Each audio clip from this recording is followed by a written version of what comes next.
My family deliberately shunned me for 8 long years. I kept calling, mailed gifts. They never once called me back. Not even one visit. After forcing it, I burned out and decided to stop. I adopted a new name. My house sold, phone cut off, I disappeared without a trace 6 months later. Have you ever looked at someone you loved, truly loved, and realized with a sickening lurch that they never loved you back? That you were just a resource? Because that's exactly what happened to me. It wasn't a slow fade, it was a brutal, public implosion. And the truth? It changed everything. My name is Fiona. Or it was. I was 26, fresh out of the soul-crushing trenches of junior accounting, when I finally landed my first real promotion at Morrison & Blake Consulting in Denver. It wasn't glamorous, trust me, it involved enough spreadsheets to wallpaper my entire apartment, but it was mine. 3 years of 70-hour weeks, of grinding, of sacrificing. I had earned it. The first person I called, naturally, was my dad. The phone just rang and rang until his voicemail picked up. "Hi, you've reached Richard Sterling. Leave a message." I left one. Then another the next day. Another 3 days after that. He never called back. A week later, scrolling through Facebook on my lunch break, I saw it. A picture. 47 people, all gathered around my half-brother Derek at his high school graduation party. Balloons, a 3-tier cake, the works. And there, my father's arm wrapped proudly around Derek's shoulders. Both of them grinning like they'd just conquered the world. I hadn't been invited. I hadn't even known it was happening. Still, I sent Derek a congratulations card with a $500 check tucked inside. I made excuses for them, you know? Told myself maybe the mail got lost. Maybe they tried to reach me and couldn't. Because that's what I'd been doing since I was 12. Since my mom died and my dad married Barbara 2 years later. Derek cashed that check. Oh, he cashed it within 3 days. I know because I checked my bank statement obsessively, waiting for some acknowledgement. A thank you text, a phone call, anything. Nothing came. That was the first time I started keeping records. Call it professional habit, I'm an accountant, after all. Every unanswered call. Every unacknowledged gift. Every silence that stretched longer than the one before. I didn't know it then, but those records? They would eventually save my life. Or at least, save me from losing everything I'd worked for. The pattern became crystal clear over the next 5 years, though, God, I refused to see it for what it was. Derek called me for the first time in 18 months when he was 23. No small talk.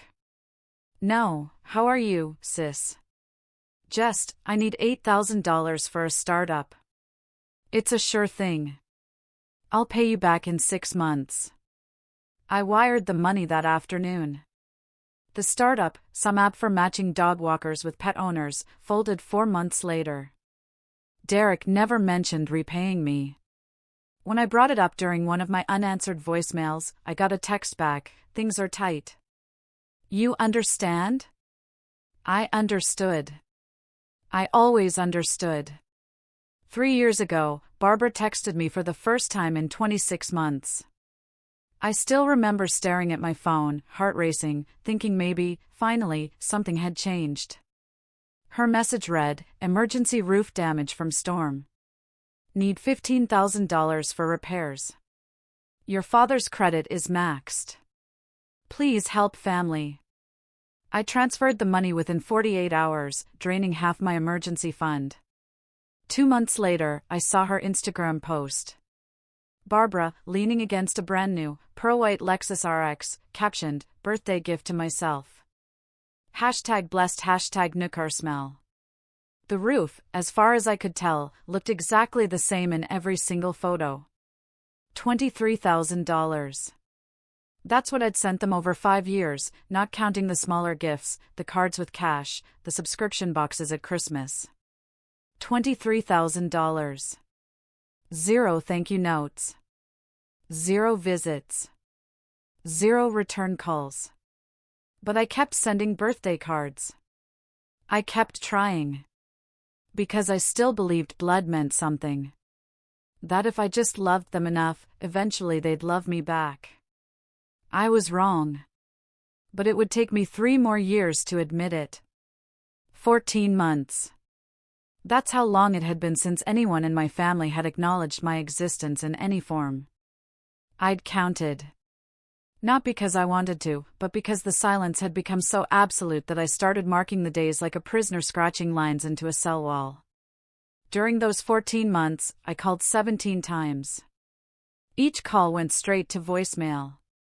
I left messages that went from concerned, "Is everything okay? Please call me back," to finally, desperately honest, "I just want to know if I did something wrong. Please." Voicemail. Voicemail. Voicemail. I sent a Christmas card last December, with a $200 gift card for each of them: Richard, Barbara, Derek. I tracked the package. Signature confirmed. Delivered December 21st, 2:47 p.m. No response. Not a text. Not an email. Not even an automated thank you. By March, I'd started to accept a truth I'd been running from for 8 years: I didn't have a family anymore. Maybe I never really had. I came home from work on a Friday evening, exhausted from month-end closing, and checked my mailbox out of habit. Bills, junk mail, a credit card offer, and then, nestled between a water bill and a furniture catalog, I saw it. A cream-colored envelope, heavy cardstock, my name written in elegant calligraphy across the front. In the upper left corner, embossed in gold, the Sterling family.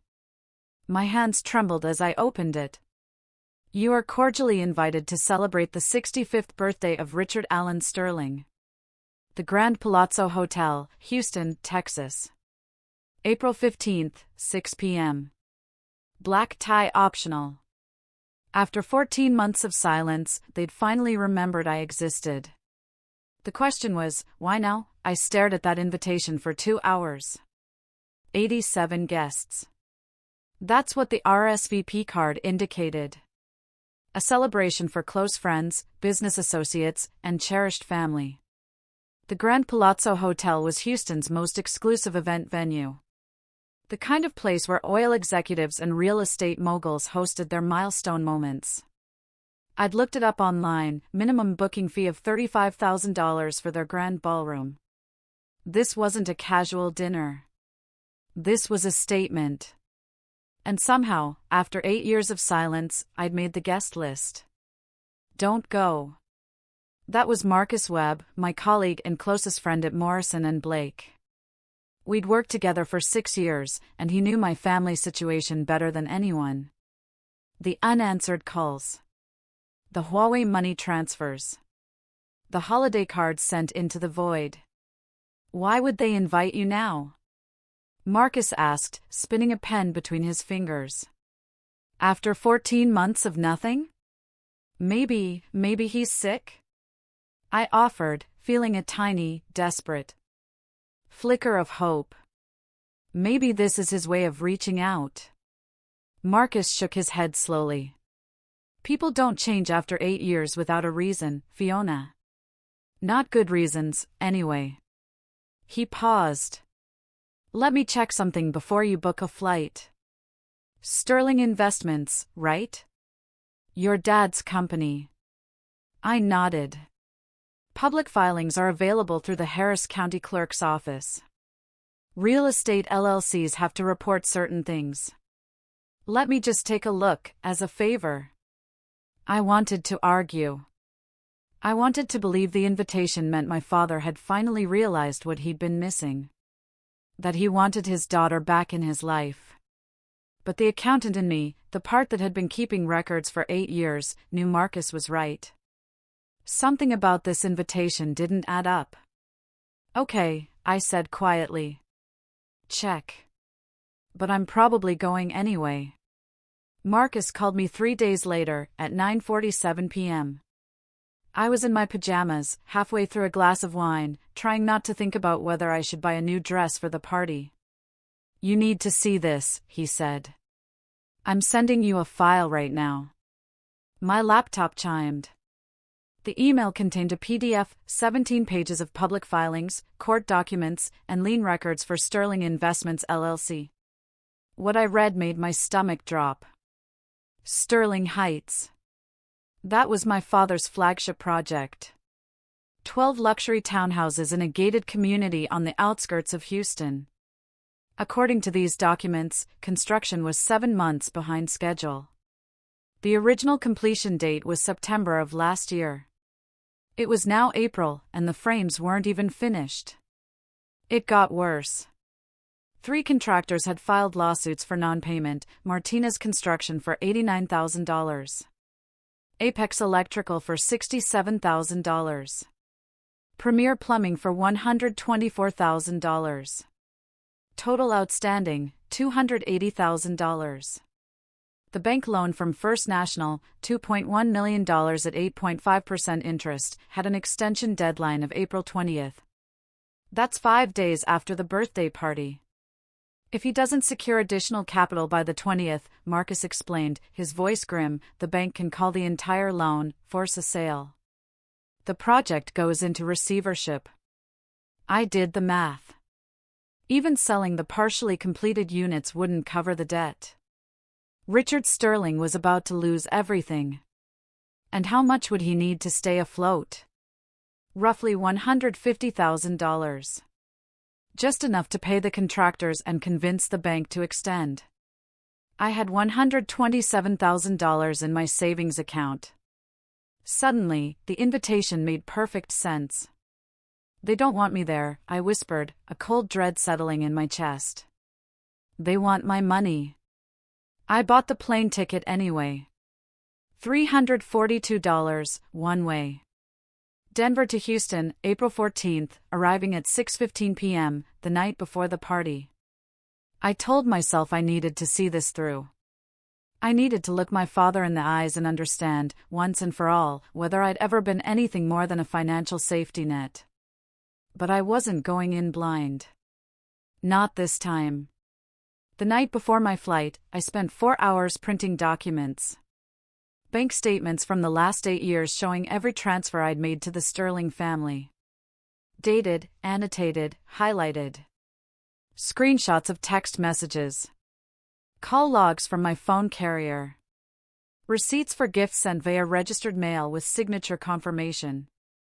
I organized everything into a manila folder, then copied the key documents onto a USB drive that I tucked into my carry-on. Old habit. Always have a backup. At 7 a.m. on April 14th, I called Marcus from the gate. "If you don't hear from me in 48 hours, I said, my voice unnervingly steady, send everything to my personal email. The bank statements, the court filings, all of it. Fiona, this is insane. You know what they're planning? Why walk into the trap?" I watched the boarding announcement flash on the screen. Because I need to know. I need to hear them say it, or not say it. I need to close this chapter one way or another. Marcus was quiet for a long moment. "Be careful," he finally said. "And call me the second you're out of there." "I will." I boarded the plane with 8 years of evidence in my bag and a knot in my stomach that wouldn't loosen. I wasn't going to Houston to reconcile. I was going to find out the truth, whatever that cost me. The Grand Palazzo Hotel looked exactly like its website photos, and exactly like the kind of place where I didn't belong. Crystal chandeliers the size of compact cars. Marble floors polished to a mirror shine. Staff in crisp black uniforms moving silently between guests who wore watches worth more than my annual rent. I checked my reflection in a gilded mirror near the entrance. My dress was black, simple, purchased from Nordstrom Rack for $89 during last year's clearance sale. It was the nicest thing I owned. Here, surrounded by Valentino gowns and Tom Ford suits, I looked like the hired help. The grand ballroom held 87 guests when I arrived. I'd counted the RSVPs on the invitation, and the reality matched. Clusters of well-dressed strangers clutching champagne flutes. A live jazz quartet playing softly in the corner. A champagne tower glittering under strategic lighting. And there, at the center of it all, stood my father. Richard Sterling at 65 looked distinguished in a way that money bought. Silver hair swept back perfectly. A suit that probably cost more than my car. Cufflinks that caught the light when he gestured. Beside him, Barbara wore emerald green silk, diamonds at her throat and ears. Derek lounged nearby in a navy blazer, a Rolex catching the light every time he raised his glass. This was their world. Their stage. Every person in this room was here to celebrate Richard Sterling's success, his taste, his status. And I stood at the edge of it, in my $89 dress, clutching a manila folder inside my bag like a lifeline. Barbara spotted me first. Her smile flickered just for a moment before settling into something that looked almost welcoming. "Oh," she said, loud enough for nearby guests to hear.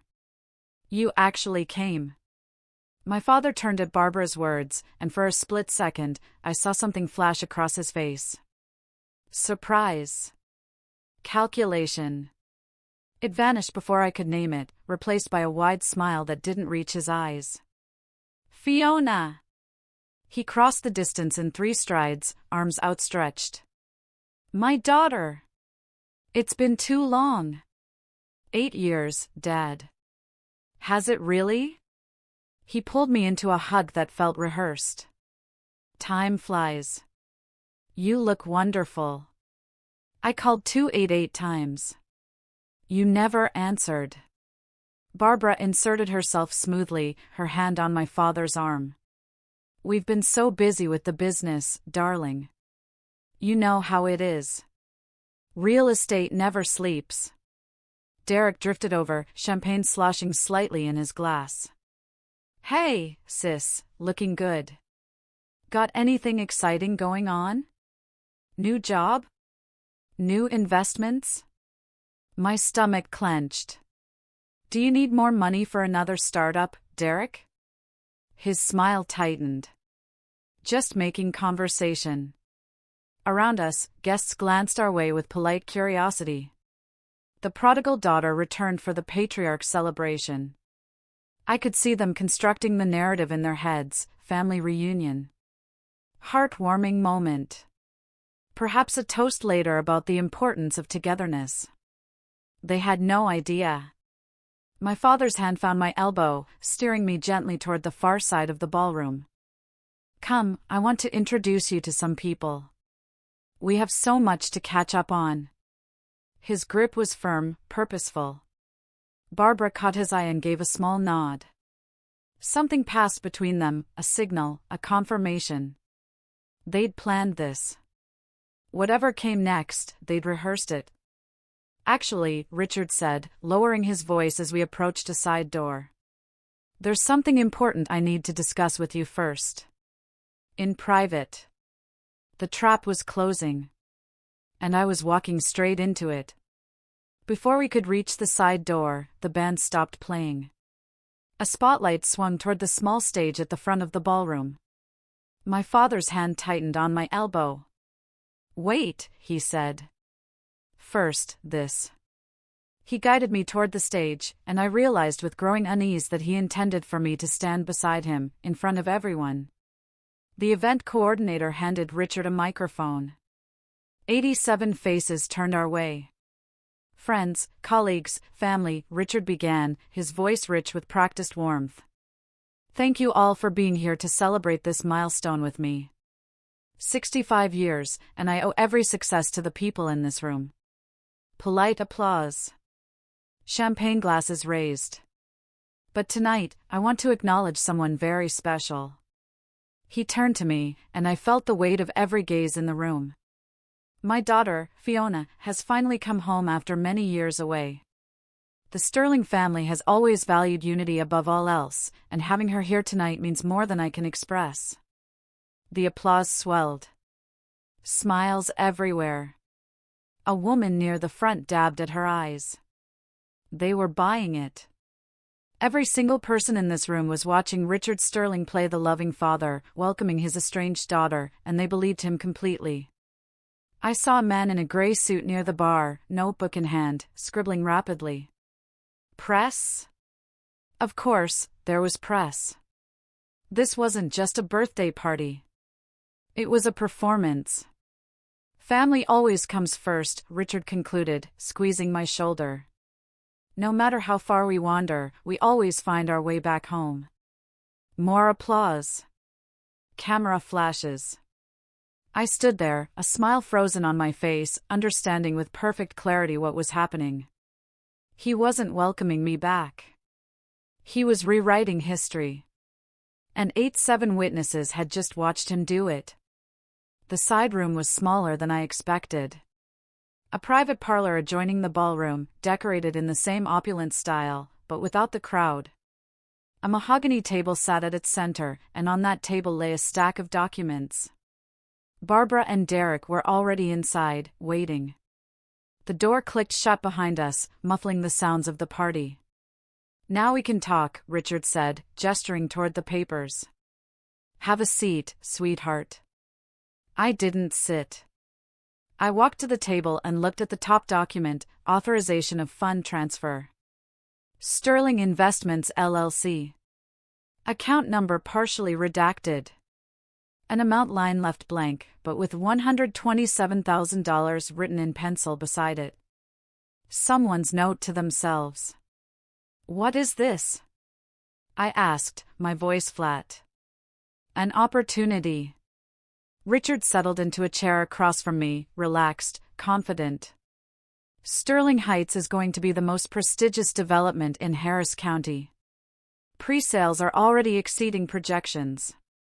We just need a small capital injection to get through a temporary cash flow situation. You want my savings. I want you to invest in your family's legacy. He smiled. 18 months. You'll double your return. I guarantee it. I flipped to page 3. There, buried in the fine print, I found what I was looking for: non-refundable investment in the event of project dissolution or bankruptcy. I slipped my phone from my purse and took a photo of the page. Quick, casual. The accountant's instinct. What are you doing? Barbara's voice sharpened. Reviewing the terms, I said. I am a professional accountant, Barbara. I read contracts before I sign them. If you don't sign, Barbara said quietly, stepping closer. Everyone out there will know exactly what kind of daughter you are. Abandoning your father when he needs you most. There it was. The threat behind the velvet. Richard leaned forward, his salesman's smile firmly in place. The bank's extension deadline is Monday at 8 a.m. That gives us 72 hours to secure additional capital. Once we're over this hurdle, the project moves forward and everyone profits. Including you. 72 hours? I repeated. And if I don't agree, then First National calls the loan. Sterling Heights goes into foreclosure. 3 years of work, gone. He spread his hands. You'd really let that happen to your own family? Derek chimed in, lounging against the wall with his champagne. Come on, sis. It's not like you have kids or a husband draining your accounts. You've got the money just sitting there. What's the big deal? I felt something cold settle in my chest. Not anger. Not yet. Something quieter. Recognition. Let me make sure I understand, I said evenly. You haven't returned a single phone call in 8 years. You didn't come to my promotion celebration. You didn't acknowledge any birthday, any holiday, any gift I sent. And now you want me to hand over every dollar I've saved since I was 22. Barbara's expression flickered. We've been busy. You cashed the checks, though. Every single one.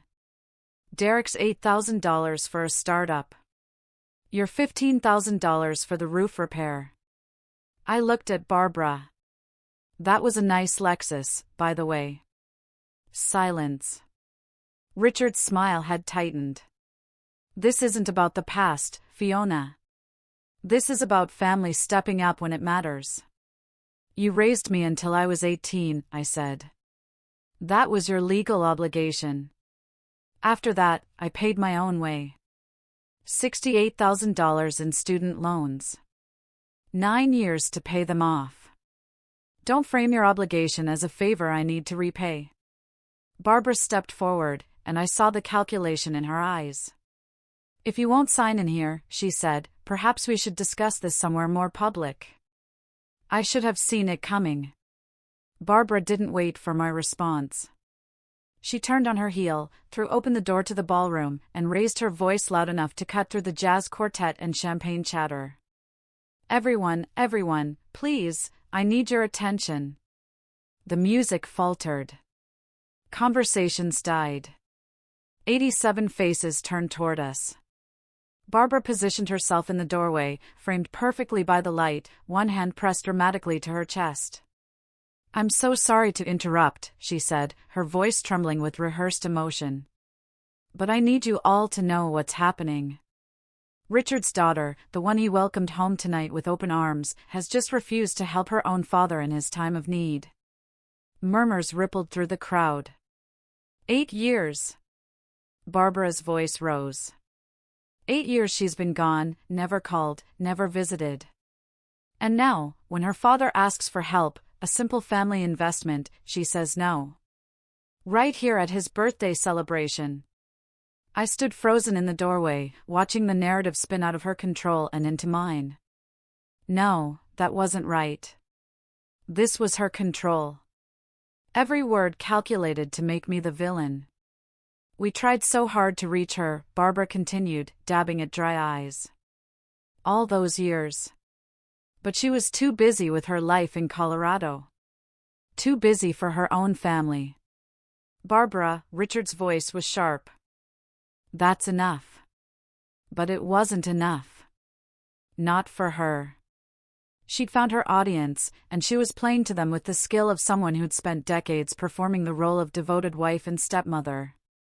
The guests looked at me with expressions ranging from pity to disgust. The man in the gray suit was writing furiously. I had become the villain in my own story. Unless I changed the script. The whispers started immediately. Abandoned her own father. 8 years. Can you imagine? And at his birthday party, of all places. I stood in the doorway, 87 pairs of eyes dissecting me, judging me, finding me wanting. A woman in pearls shook her head slowly. A man in a three-piece suit muttered something to his wife that made her wince. An elderly woman I vaguely recognized as a distant aunt approached me. Disappointment carved into every line of her face. Your father gave you everything, she said. Put a roof over your head. Sent you to school. And this is how you repay him? I opened my mouth to respond. But what could I say? That he stopped paying for anything the day I turned 18? That I'd worked 2 jobs through college?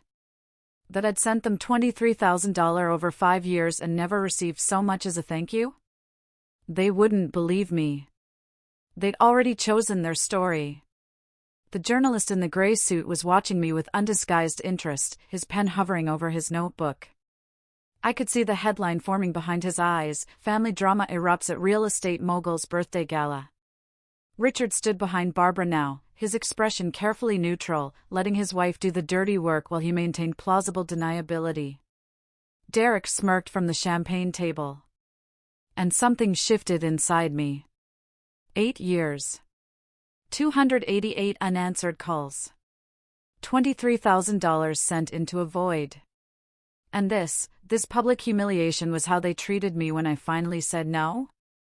I had spent my entire adult life trying to earn love from people who saw me as nothing more than an emergency fund. I was done trying. Excuse me, I said quietly, and began walking toward the stage. The microphone was still on the stand where Richard had left it. The spotlight still pointed at the stage. I stepped into its glare before anyone could stop me. Everyone, my voice came through the speakers, clear and steady. I'd like 5 minutes of your time. The room went still. Barbara moved toward me, her face twisted with alarm. Fiona, what do you think? 5 minutes, I repeated, looking out at the crowd. Then you can go back to your champagne and your assumptions. I think you deserve to hear the full story before you decide who the villain is. I saw Richard's jaw clench. Derek set down his champagne glass. The journalist in gray leaned forward, pen ready. I reached into my bag and pulled out my phone. My name is Fiona Sterling.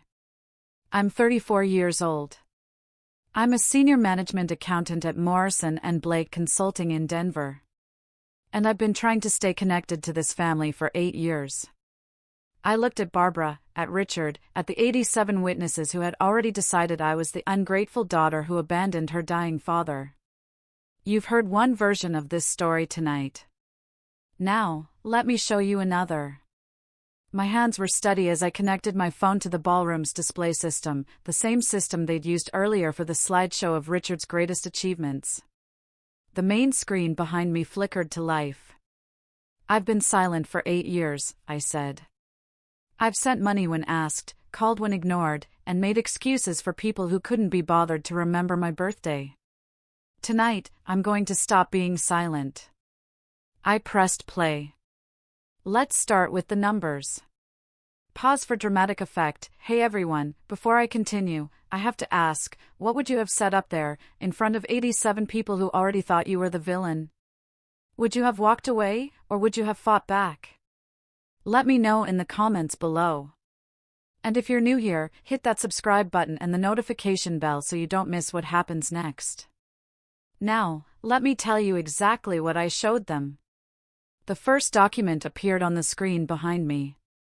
A bank statement from Chase, dated January 2017. This is a wire transfer for $8,000, I explained, keeping my voice level. Sent to Derek Sterling for a startup investment that failed 4 months later. No repayment, no acknowledgement. I swiped to the next image. March 2021, $15,000 transferred to Barbara Sterling for emergency roof repairs. I let that sit for a moment. 2 months later, Barbara posted a picture of her new Lexus on Instagram. The roof, as far as I know, remains unchanged. Murmurs from the crowd. Barbara's face had gone pale. Over the past 8 years, I have transferred $23,000 to members of this family. Every single transfer is documented here, bank statements, wire confirmations, dates, amounts. I pulled up the call log next. 3 pages of outgoing calls. Each one highlighted in yellow. 288 phone calls. All outgoing. You can see the duration here. Most of them end at 0 minutes and 0 seconds. That's what happens when you go straight to voicemail. Someone in the crowd coughed nervously.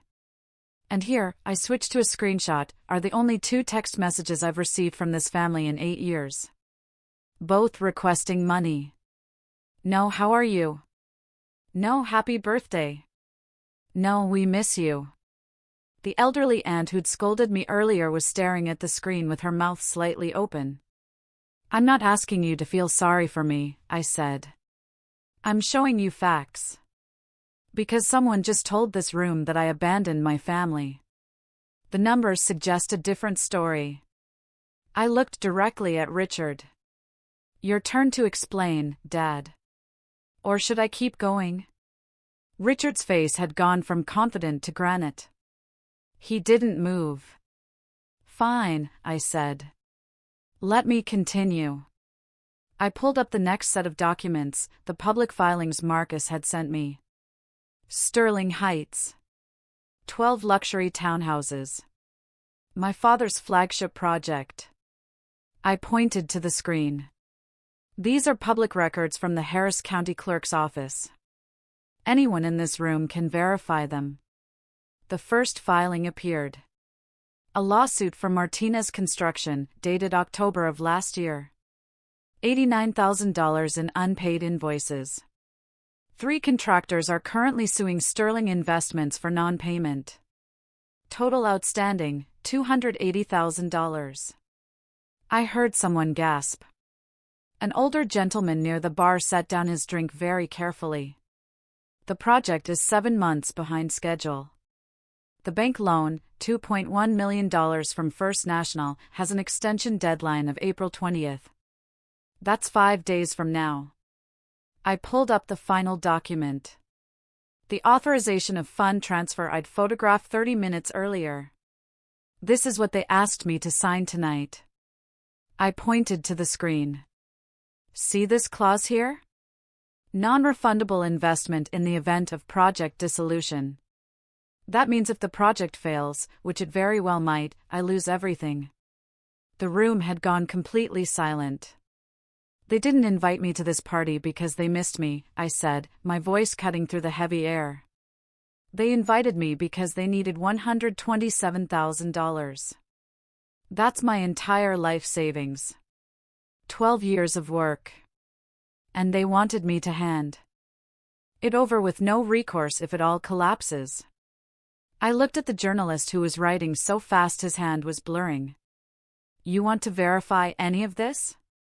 Harris County Clerk's Office. Case numbers are right there on the screen behind me. Richard finally spoke. Fiona, you're destroying this family. No, Dad. You already did that. Richard stepped toward the stage, his composure cracking like thin ice. This is private family business, he said, his voice carrying that authoritative boom he used to close deals. Fiona is clearly emotional and confused. I'm a certified management accountant, Dad. I literally analyze financial documents for a living. I'm not confused. Barbara rushed forward, heels clicking against the marble. She's trying to sabotage us. Years of silence, and now she shows up to humiliate her own father in front of his friends and colleagues. You invited me, Barbara. You sent the invitation to my address. We were trying to include you, to bring the family together. I held up my phone, still connected to the display. Should I pull up the email you sent to Dad's lawyer 6 weeks ago? The one where you specifically mentioned my savings account and discussed the necessity of presenting a unified family front to secure my cooperation? Barbara's face went white. How did you? I accessed Dad's company email, which he shares with his business partner who shares an accountant with my firm. I kept my voice calm. I'm very good at my job, Barbara. Derek pushed away from the bar, swaying slightly. This is ridiculous. She's just mad because she never fit in. She never, Derek. Richard cut in sharply. Stop talking. But Derek was already past listening. We're supposed to pretend she's some kind of victim?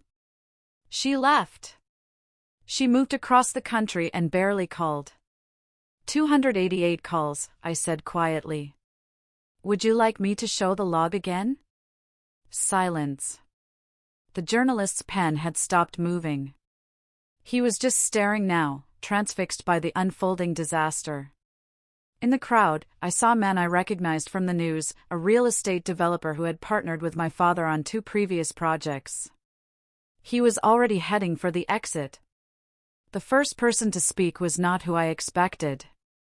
He was an older gentleman with silver hair and the bearing of someone who'd spent decades closing boardroom deals.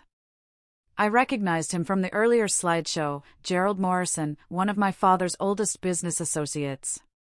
Richard, his voice carried across the silent ballroom. You owe $300,000 to contractors and you're throwing a party that cost what, $50,000? $60,000? Richard's jaw tightened. Gerald, this isn't, I was going to invest another $200,000 in your new development next month. Gerald set down his champagne glass with a decisive clink. I think I'll be reconsidering that. He walked toward the exit without looking back. The elderly aunt who had scolded me earlier approached the stage, her face transformed by something that looked like genuine regret. Young lady, she said quietly. I owe you an apology. I had no idea. Richard always said you were too busy to visit, that you preferred your independence. I preferred a family that returned my phone calls, ma'am. She nodded slowly, then turned to look at Richard with an expression I couldn't quite read. Disappointment. Disgust.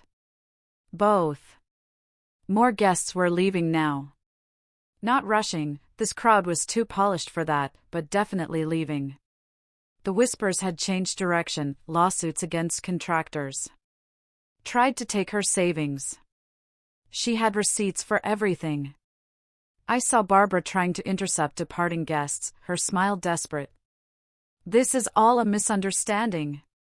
She's always been difficult. Richard is a wonderful father. No one was stopping to listen. The journalist in gray caught my eye and nodded once. Not approval, exactly. More like acknowledgement. This was a story now.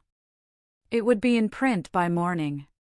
Richard stood alone in the center of his own party, watching his empire crumble in real time.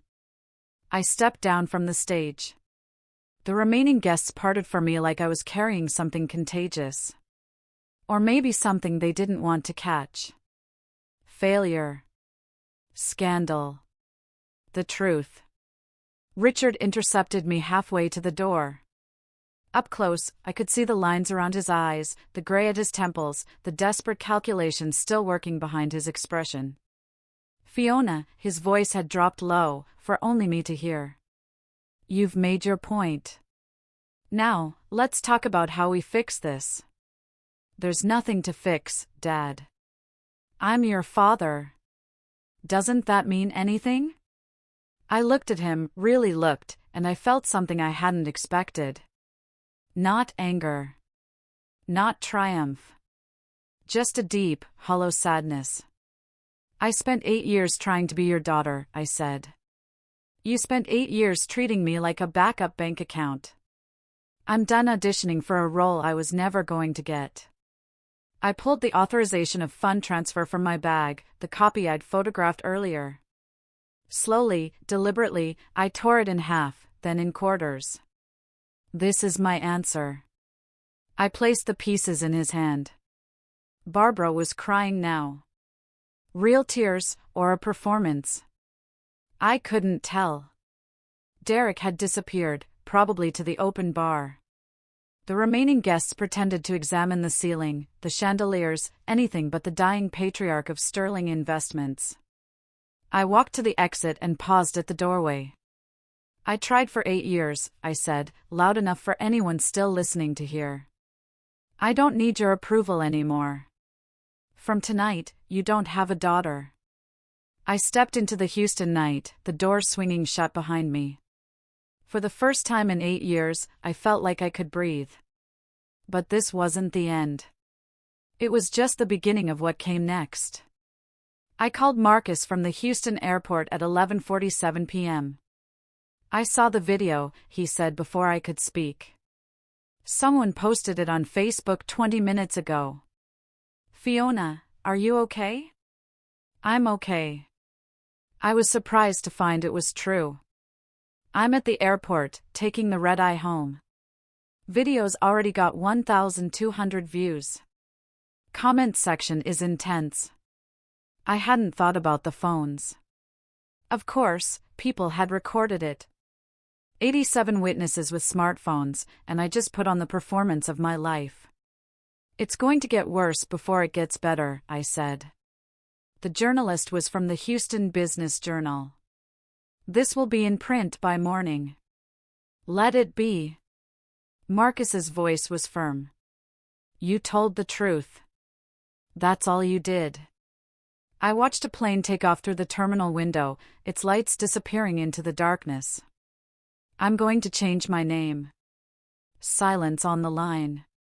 I know it sounds drastic, I continued, but I've been thinking about it for months.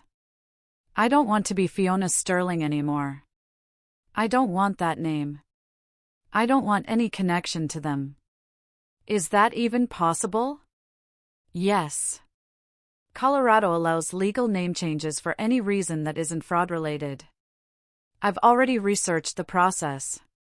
The accountant in me, always 3 steps ahead. Filing fee is $98. Takes about 6 to 8 weeks. What name are you choosing? I smiled. The first real smile in hours. Violet Hayes. My grandmother's name. My mother's mother. The last person in my family who actually loved me without conditions. Marcus was quiet. For a moment. Violet Hayes. I like it. I'm going to disappear, Marcus. New name, new city, new life. They won't be able to find me. And what about Derek, Barbara, Richard? Let them live with the consequences of their choices. I'm done cleaning up their messes. Linda Hartwell's office was on the 3rd floor of a modest building in downtown Denver. She specialized in identity law, name changes, witness protection consultations, people starting over for one reason or another. Your situation is straightforward, she said, sliding a folder across her desk. Colorado Revised Statute Section 13-15-101.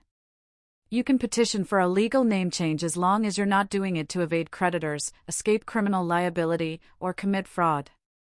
I just want to stop being a Sterling. That's a perfectly valid reason. Linda smiled. She'd clearly heard similar stories before. Here's how the process works. We file a petition for change of name with the Denver District Court, $98 filing fee. The court sets a hearing date, usually within 6 to 8 weeks. Assuming no objections, the judge issues a court order, and your new name becomes legal. I looked at the form. Petitioner's current legal name, Fiona Claire Sterling. Proposed new legal name. I wrote carefully, Violet Marie Hayes. After the order is issued, Linda continued, you'll need to update your social security card, driver's license, passport, bank accounts, everything. It's tedious, but not complicated. And if my family tries to find me? Your new name is public record if they know where to look. But there's nothing requiring you to tell them. No forwarding address, no notification. You simply become a different person, legally speaking. I signed the petition. One more thing, Linda said as I stood to leave. I've been doing this for 15 years. The people who change their names because they want to escape abusive or exploitative family situations? They almost never regret it. It's the ones who keep hoping the family will change, who end up back in my office heartbroken. I'm done hoping, I said. Good. See you in 6 weeks, Miss Hayes. 8 weeks later, Fiona Sterling ceased to exist. The court order arrived on a Tuesday afternoon, a single sheet of paper that changed everything. Case number 2024 CV03892. In the matter of Fiona Claire Sterling, petitioner. The petition for change of name is hereby granted. The petitioner's legal name shall henceforth be Violet Marie Hayes. I stared at it for a long time. Then I got to work. The house sold in 3 weeks. A young couple with a new baby, excited about the neighborhood, thrilled by the price, a $285,000 cash offer. After paying off the remaining mortgage, I walked away with $112,000. I canceled my phone number, the same number I'd had for 12 years, the one I'd left on 288 voicemails that were never returned. Gone. I deleted my email accounts, my Facebook profile, my LinkedIn. Everything that said Fiona Sterling disappeared from the digital world. Marcus was the only connection to my old life. I gave him a P.O. box address in Portland, Oregon, for emergencies only. And if anyone asks, you haven't heard from me in years. They're already calling, he said. Your father's assistant. Some lawyer. They keep asking if I know where you are. You don't. That's the truth. He nodded. Be safe, Violet. It felt strange hearing that name out loud. Strange, but right. I boarded a plane to Portland on a gray June morning. New city, new name, new beginning. The woman who stepped off that plane wasn't Fiona Sterling anymore. The invisible daughter. The endless giver. The emergency bank account. She was Violet Hayes. And for the first time in her 34 years, she belonged to nobody but herself. Marcus called me in November. "I thought you'd want to know," he said. "It's over." I was sitting in my new apartment in Portland, watching rain streak down the windows. 11 stories up, overlooking the Willamette River. Small, but mine. Sterling Heights foreclosed in July. First National couldn't secure additional capital. The project went into receivership. The bank took a loss of about $800,000. Marcus paused. "Your father, he lost everything." Fiona. Violet. Sorry. I'm still getting used to that. I didn't feel the satisfaction I'd expected. Just a hollow finality, like watching a building you used to live in finally collapse. The Houston Business Journal ran a follow-up piece last month, Marcus continued. Local developer's family drama goes viral. 2.3 million views online.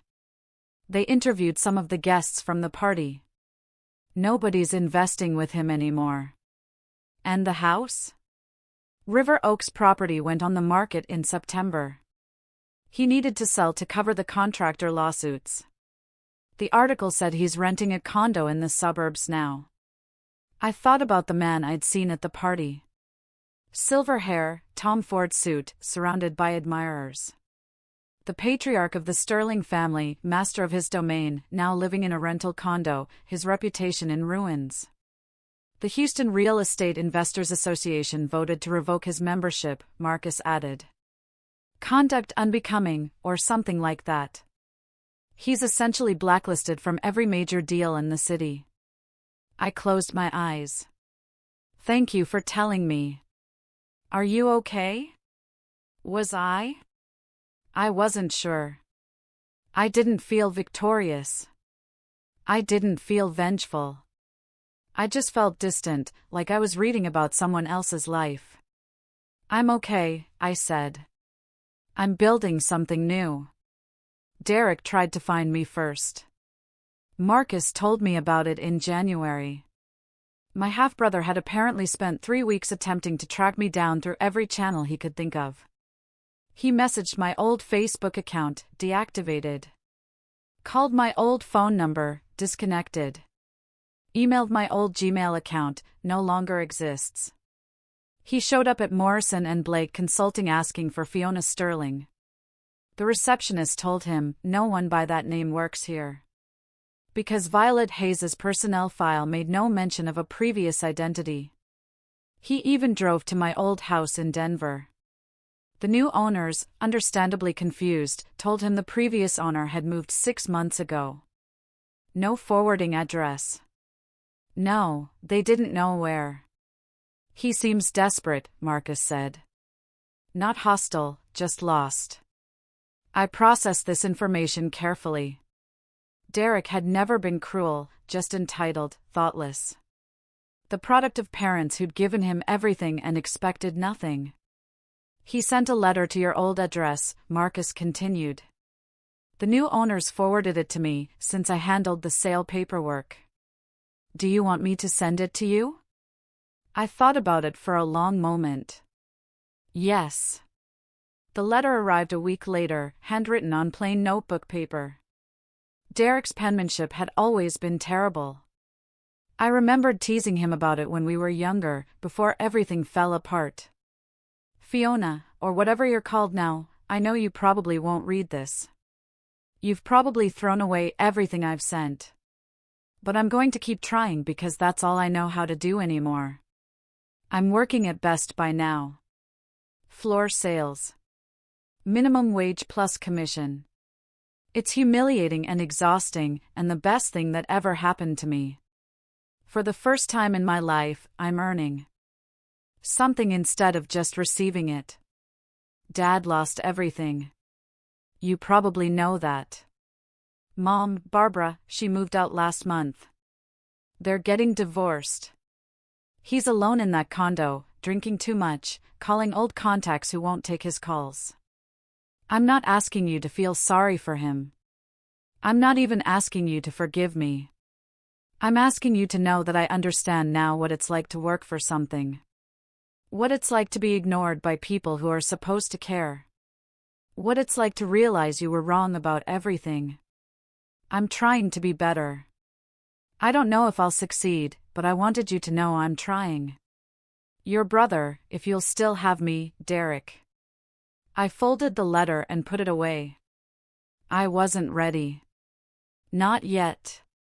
Pause. Hey everyone, before I continue, I want to ask you something. A lot of people have asked me, did I ever feel guilty?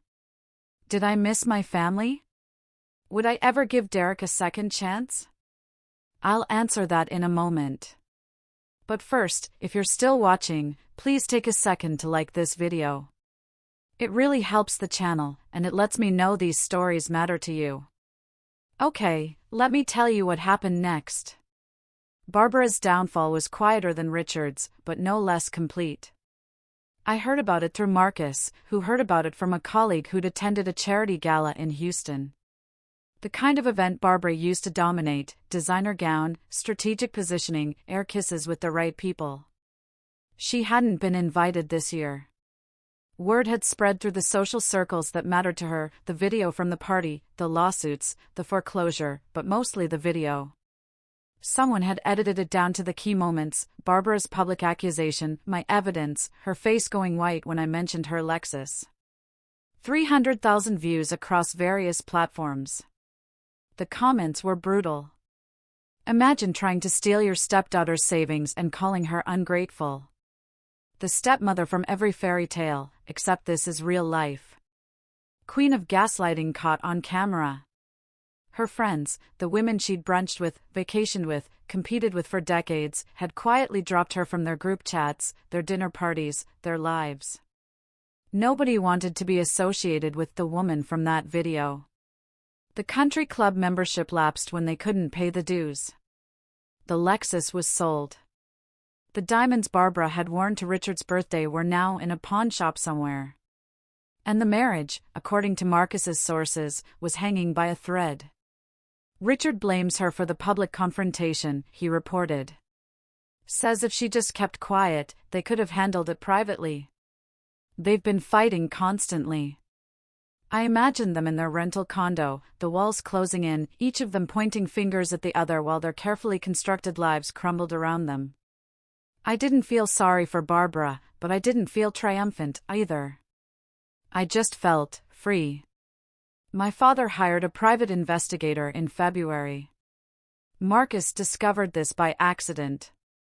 The investigator had called Morrison and Blake asking questions about a former employee named Fiona Sterling. Standard due diligence, he claimed, background check for a financial matter. The receptionist, properly trained, had declined to provide any information. According to Marcus, the investigator was charging $3,000 a week. For 2 months, Richard Sterling paid someone to search for a daughter who didn't exist anymore. Fiona Sterling's trail ended at Denver District Court, case number 2024 CV03892. But Colorado law didn't require that name change records include the new name in public-facing documents without a court order, which required proving harm. My father couldn't access the sealed portion of the file. The investigator told Richard, it's a dead end. She changed her name, sold her house, canceled all her accounts. If she doesn't want to be found, she won't be found. $24,000. That's what my father spent trying to locate me. The irony wasn't lost on me. 8 years ago, he couldn't be bothered to return a phone call. Now he was hemorrhaging money he couldn't afford, desperately searching for the daughter he'd ignored for a decade. He called the investigator off last week, Marcus added. Said he couldn't afford to continue. I sat with that information for a long time. Part of me, a small, stubborn part I'd been trying to silence for months, wondered if this meant he actually cared. If losing everything had finally made him see what he'd thrown away. But the larger part of me knew better. He wasn't looking for his daughter. He was looking for his last remaining asset. And that asset had made herself impossible to find. Winter in Portland was gray and wet and absolutely beautiful. I'd found an apartment in the Pearl District, 11 floors up with floor-to-ceiling windows that looked out over the Willamette River. On clear days, I could see Mount Hood in the distance. On gray days, which was most of them, I watched the rain and felt something I hadn't experienced in years: peace. My new job at Pacific Northwest Financial was everything my old position had been, minus the baggage. Same work, audits, reconciliations, the satisfying puzzle of making numbers balance. Different context. Different name on my desk. Different person answering when someone called. Violet, can you look at these quarterly projections? Violet, lunch in the break room? Violet, we're doing drinks Friday. You in? Every time I heard that name, something settled a little deeper in my chest. I'd made friends, real ones. Sarah from accounting, who loved true crime podcasts. James from legal, who made the best coffee and always shared. The Thursday night yoga class, where nobody knew anything about me except that I showed up every week. Christmas was approaching, and for the first time in 8 years, I didn't buy cards for the Sterling family. I didn't agonize over gift selections that would never be acknowledged. I didn't spend December wondering if this would be the year they finally called. Instead, I decorated my apartment with string lights. I bought a small tree from the farmer's market. I accepted an invitation to Christmas dinner at Sarah's parents' house, strangers who welcomed me because their daughter said I was worth knowing. On Christmas morning, I woke up alone in my apartment, made coffee, and watched the rain fall over the city. I didn't miss them. I missed the idea of them, but the reality? I was better without it. The letter arrived in January. Derek's second one. Marcus had forwarded it through our agreed-upon system, his address to my P.O. box. No return address on the outer envelope. Inside was a second envelope, crumpled and readdressed multiple times. Derek's handwriting. I made tea before opening it, sat by the window, watched the boats on the river. Then I read, Fiona, or whatever you're called now, I know you probably won't read this. You've probably thrown away everything I've sent. But I'm going to keep trying because that's all I know how to do anymore. I'm working at Best Buy.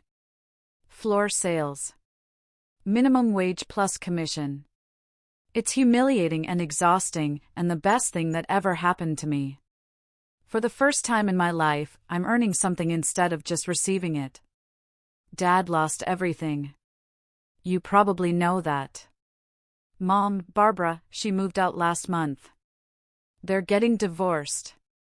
He's alone in that condo, drinking too much, calling old contacts who won't take his calls.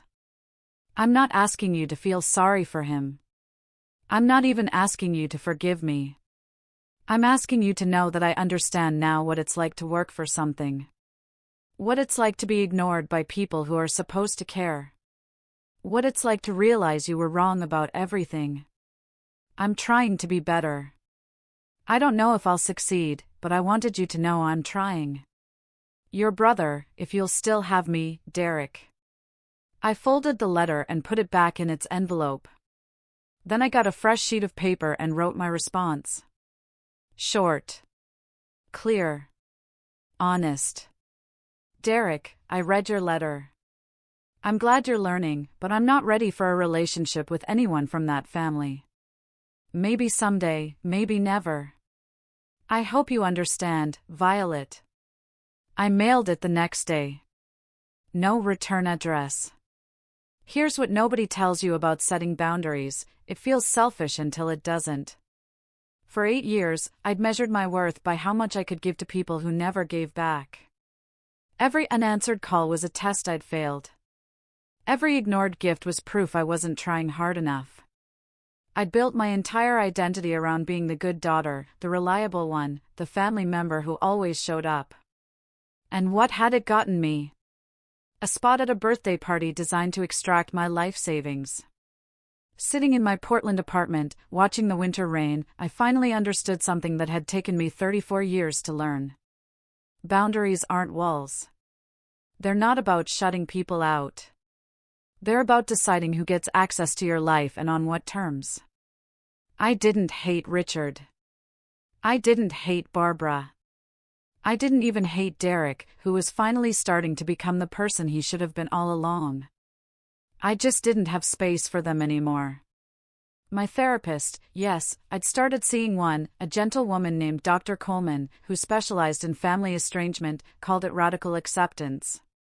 "You're not responsible for their choices," she said during one of our sessions. "You're only responsible for yours. And you chose to protect yourself. That's not selfish. That's survival." I thought about all the years I'd spent hoping they would change. All the energy I'd poured into a relationship that only flowed one direction. Now I use that energy for other things. For friendships that nourished me. For work that fulfilled me. For a life that was mine alone. It wasn't revenge. It wasn't anger. It was something simpler and more powerful, self-respect. And that, I realized, was worth more than any inheritance could ever be. Spring came to Portland in early March.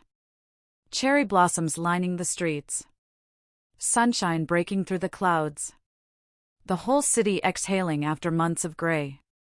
I was sitting at my favorite coffee shop near the waterfront, laptop open, reviewing projections for a client meeting when my phone buzzed. "Dinner tonight? That new Thai place?" "Sarah." I smiled and typed back, "Yes." 7 p.m. "Perfect. Bring your appetite. I'm ordering everything." I closed my laptop and looked out the window.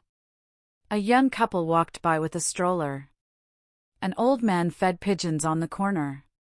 A group of tourists took photos of the bridges. Ordinary moments. The kind I'd spent 8 years waiting to share with a family that never wanted to share them with me. Now I shared them with people who actually showed up. My savings account was recovering.